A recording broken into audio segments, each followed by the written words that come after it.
এবার যদি ইনশাল্লাহ আমি ফেল করি 3-4 হাজার বুটে নাই, আমি 20-22 হাজার বুটে ফেল করবো ইনশাল্লাহ। আপনারা দোয়া করবো আমার।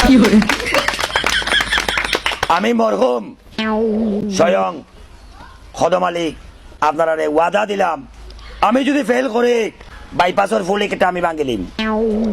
এই ফুলের কারণে বহুত মানুষ শর্টকাট যায়গি গোলাপগঞ্জ, বটসতাই গোলাপগঞ্জ যেতে যায়গি ভাতারে, খেনে ভাতারে যাইতো। বন্দর অতইতি দোকানদার তারা বই দিছে, কোনো ব্যবসা বাণিজ্য নাই, অন্তকে বন্দর যাইতো, বন্দর গিয়া চা পানি খাইতো, ফ্লেক্সি লুট পড়তো, মার্কেটিং করতো, আর বাদে আটি আটি ফুলে দিয়ে গিয়া পুরান ফুলো দেখিয়া যাইতো, বাদে গিয়া গোলাপগঞ্জের গাড়ি দুটিয়া গোলাপগঞ্জ যাইতো, খেনে ভাতারে যায়গি।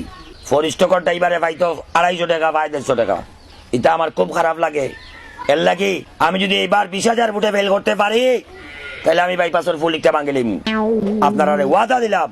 খদম ভাইয়ের চরিত্র ফুলের মতো পবিত্র। খদম